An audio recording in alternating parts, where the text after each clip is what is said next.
I'm in my kitchen this week, making nourishing, easy, and budget-friendly meals for my family and extended family.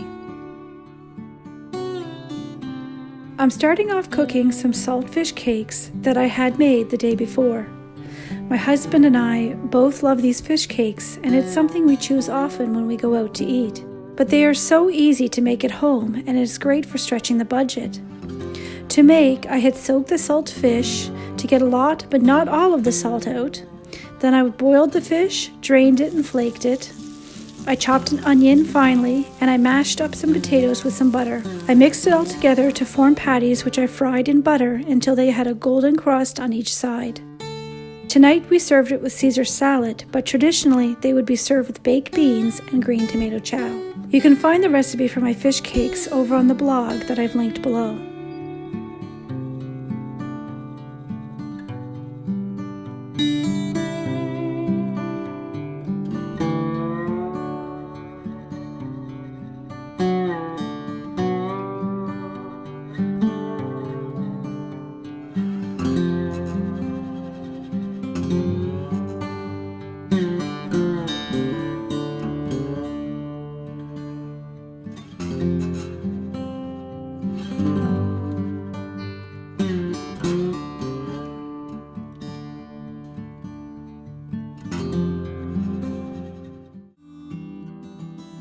Now I'm making my homemade spaghetti sauce.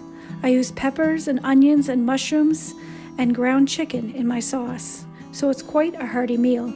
We eat a lot of mostly chicken and fish in our home, with some bacon for breakfast or in sandwiches. Someone once asked me if my boys minded all the chicken. They really don't. My husband prefers it, it's easier to digest for our family, and they will eat beef for burger night on occasion. Chicken has such a mild flavor that you can really season it up and it will be delicious. So for my spaghetti sauce here, I'm adding my spices. One spice in particular I add that I will say is my absolute favorite spice blend, and I use it in many dishes, is the roasted garlic and peppers. It is so delicious and flavorful. I've used it on chicken, vegetables, in pasta dishes, and on fish. It is put out by Clubhouse, which is a Canadian spice company, so I'm not sure how easy it is to find outside of Canada, but I do have a couple of Amazon links below for you, one in a smaller size and one in a more Costco size. Trust me, it's delicious.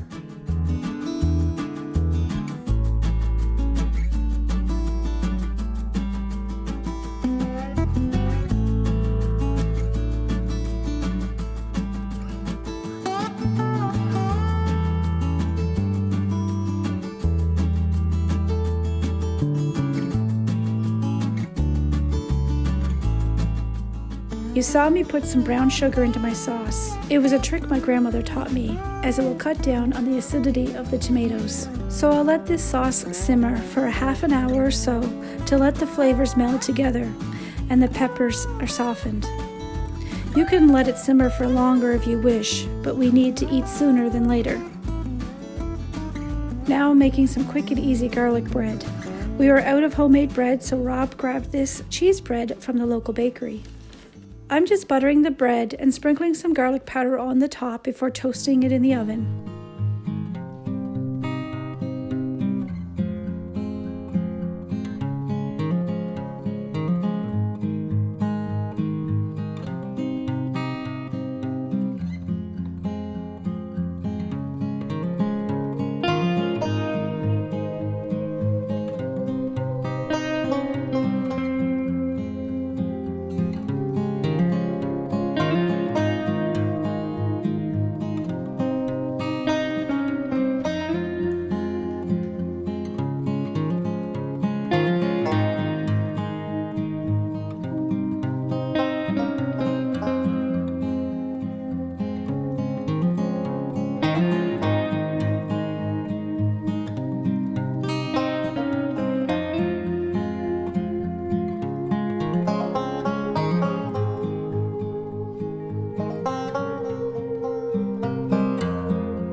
For the next couple of days, I'll be making soup.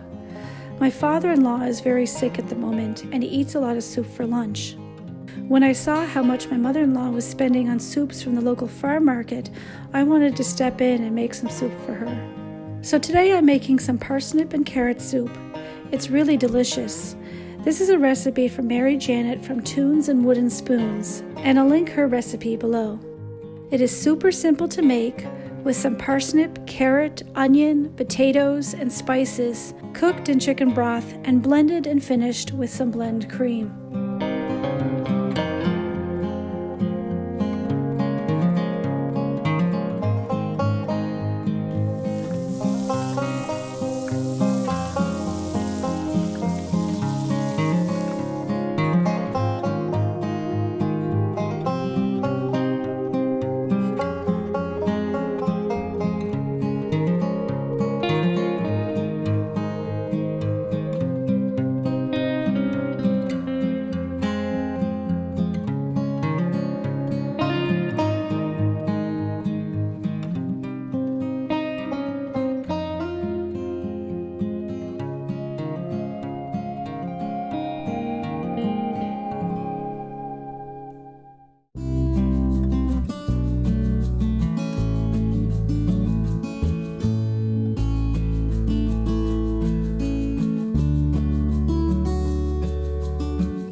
While I was in the kitchen making soup for my father-in-law, Rob was out in the rain grilling chicken for supper. We served that up with some sweet potato fries, beans, and carrots.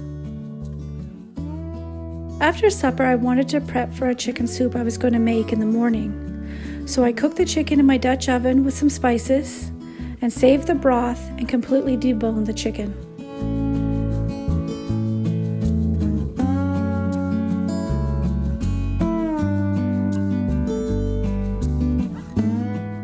Then the next morning, I diced up some carrots, celery, potatoes, and onions, heated up my broth, and added the chopped vegetables.